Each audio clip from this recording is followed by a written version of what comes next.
নমস্কাৰ স্বাগতম জনাইছো আমাৰ চেনেলৰ অন্য এটি ভিডিঅ'ৰ মাজলৈ ভিডিঅ' একেদিন বনোৱা হয়তো হোৱা নাই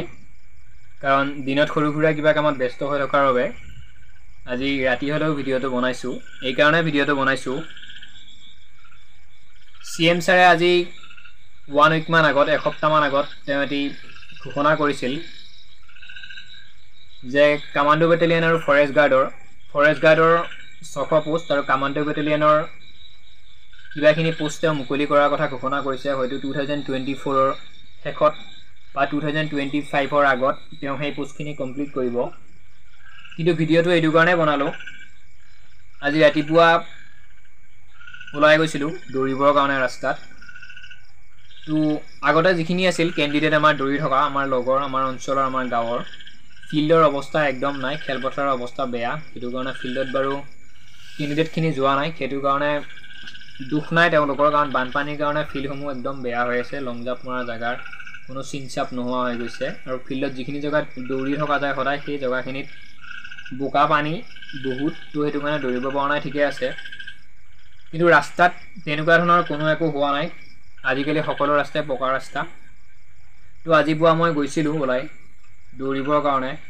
মোৰ যিখিনি লগ আছে সেই লগখিনিৰ মানে আজি ৰাতিপুৱা কোনো ধৰণৰ কল কৰা নাই তেওঁলোকে দৌৰিবৰ কাৰণে তো আজি যাই কিনে অকণমান বেয়া লাগিছে কোনো লগ নাই মই অকলে গৈছোঁ মই সদায় যাওঁ বাৰু ৰাতিপুৱা কিন্তু ফিল্ডত মোৰ যোৱা হোৱা নাই ৰাতিপুৱা মই সোনকালে উঠি সদায় যাওঁ তো এইটো কাৰণে ভিডিঅ'টো বনাইছোঁ যদি সিএম ছাৰে যিখিনি কথা কৈছিল কমান্ডো বেটেলিয়ন আৰু ফৰেষ্ট গাৰ্ডৰ যিখিনি 600 পোষ্ট সেই পোষ্টখিনি কমপ্লিট কৰিব আৰু যিখিনি অসম পুলিচৰ ভেকেন্সি অলৰেডি মুকলি হৈছে অনলাইন কৰি থৈ দিছে ল'ৰা ছোৱালীখিনিয়ে তো সিএম ছাৰে যিহেতু কৈছে ইণ্টাৰভিউ হ'ব অকণমান হয়তো দেৰি হৈছে কিছুদিন পিছতে ইণ্টাৰভিউ পাতিব তেওঁ উল্লেখ কৰিছে দুদিন আগত কৈছে জুলাই মাহৰ ভিতৰত তাৰিখ দিব তাৰপিছত হয়তো আগষ্ট মাহত ছেপ্টেম্বৰ মাহত যিটো অসম পুলিচৰ ফিজিকেল টেষ্ট সেই টেষ্টটো অনুষ্ঠিত কৰিব তো দৌৰিব কিয় বন্ধ কৰিছে হয়তো আমাৰ লগৰখিনিয়ে সেইটো মই বুজি পোৱা নাই ইমান দিনে দৌৰি আছিল 2 টাইমকে দৌৰি আছিল অকণমান বাৰু বেয়া লাগিছে আমাৰো বেয়া লাগিছে সিএম ছাৰে যেতিয়া কৈ দিলে মুখ্যমন্ত্ৰী মহোদয়ে যেতিয়া ক'লে ইণ্টাৰভিউটো পিছুৱা হৈছে বুলি তো মানে কেণ্ডিডেটখিনি বেয়া লাগিছে বাৰু কিন্তু হ'লেও বেয়া লাগিলেনো ক'ত হ'ব আগতে 2 টাইম 3 টাইমকে প্ৰেক্টিছ কৰি আছিল মোৰ লগৰখিনিয়ে কিন্তু যোৱা পৰহি মানৰ পৰা তেওঁলোকৰ প্ৰেক্টিছ কৰা সম্পূৰ্ণ বন্ধ হৈছে কোনো বন্ধ কৰিব লগা একো নাই মই ভাবোঁ যিহেতু খেলপথাৰৰ অৱস্থা অতি বেয়া আমি যিবিলাক ফিল্ডত প্ৰেক্টিছ কৰি আছোঁ দৌৰাৰ বাবে বা আমাক য'ত ইণ্টাৰভিউ পাতিব আমাৰ ফিজিকেল টেষ্ট কৰিব সেই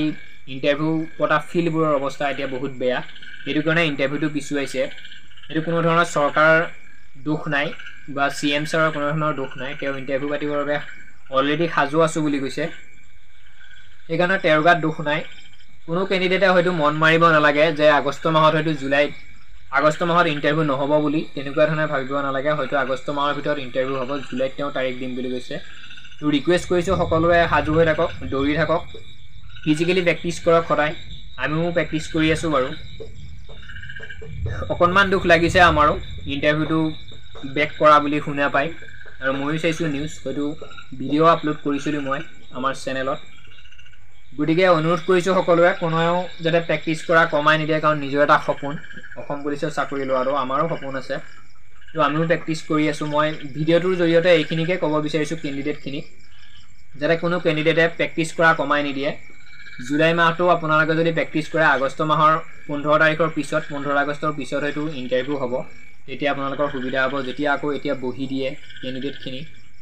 প্ৰেক্টিছ কৰা বাদ দি দিয়া হয়তো পিছত প্ৰব্লেম হ'ব সেইটো কাৰণে আপোনালোকে তোমালোকে প্ৰেক্টিছ কৰা এই কাৰণেই ভিডিঅ'টো বনাইছোঁ মই ৰাতিপুৱা ওলাই যাওঁতে মানে কেণ্ডিডেটখিনি দেখা পোৱা নাই সেইটো কাৰণে মন বেয়া কৰিব নালাগে মন বেয়া লাগিছে বাট চবৰে লাগিছে আমাৰো লাগিছে মোৰো লাগিছে ময়ো প্ৰেক্টিছ কৰি আছিলোঁ ময়ো কষ্ট কৰি আছোঁ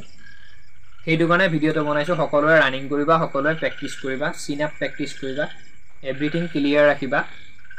তাৰ নেক্সটত আমাৰ কিছুমান কেণ্ডিডেটৰ অকণমান প্ৰব্লেম আহে ৰাতিপুৱা দৌৰি উঠি তেওঁলোকে পঢ়িবৰ বাবে অকণমান ভাগৰুৱা হয় সেইটো নিশ্চিত আমিও ভাগৰোঁ কিন্তু চাকৰি নোপোৱাৰ প্ৰথম কাৰণ হৈছে আমি ফিজিকেলি সম্পূৰ্ণ ফিট থাকোঁ লং জাম্প এক্সেলেণ্ট মাৰে চিন আপ এক্সেলেণ্ট মাৰে ৰানিঙতো হয়তো 12 মিনিট 12.5 মিনিটৰ ভিতৰত কমপ্লিট কৰি দিয়ে বহুত নম্বৰ পায় কিন্তু ৰিটেন পৰীক্ষাটোত বেয়া কৰাৰ বাবে তেওঁলোকৰ হয়তো জবটো নহয় বা চাকৰিটো নহয় এইটো কাৰণে মই কেণ্ডিডেটখিনিক এটা অনুৰোধ কৰিছোঁ তোমালোকে ৰানিং কৰিছা ঠিকে আছে প্ৰেক্টিছ কৰিছা ঠিকে আছে চিনাপ প্ৰেক্টিছ কৰি আছা ঠিকে আছে 2 টাইম 3 টাইমকৈ প্ৰেক্টিছ কৰিছা ভাল কথা কিন্তু তাৰ লগে লগে যিটো ৰিটেন টেষ্টৰ বাবে প্ৰিপাৰেশ্যন সেইটো কৰি যোৱাটো ভাল আমাৰ মেক্সিমাম কেণ্ডিডেটৰ সেইটোৱে প্ৰব্লেম ৰিটেন টেষ্টত আমি কেঞ্চেল হওঁ সেইটো কাৰণে এটা ডাঙৰ ৰিকুৱেষ্ট কৰিছোঁ মই এতিয়া ফিজিকেল টেষ্ট পাছ কৰাৰ পিছত বহুত দিন হয়তো সময় নিদিব চৰকাৰে ৰিটেন টেষ্টৰ বাবে পঢ়িবৰ কাৰণে সেইটো কাৰণে এতিয়াই ফিজিকেল টেষ্টটো একেলগে কৰক তাৰ নেক্সট মেডিকেল বাৰু ফিট হ'ব অসম পুলিচৰ মেডিকেল ইমান টাফ নহয় তো যিটো ৰিটেন টেষ্ট সেই ৰিটেন টেষ্টৰ বাবেও ধুনীয়াকৈ পঢ়ক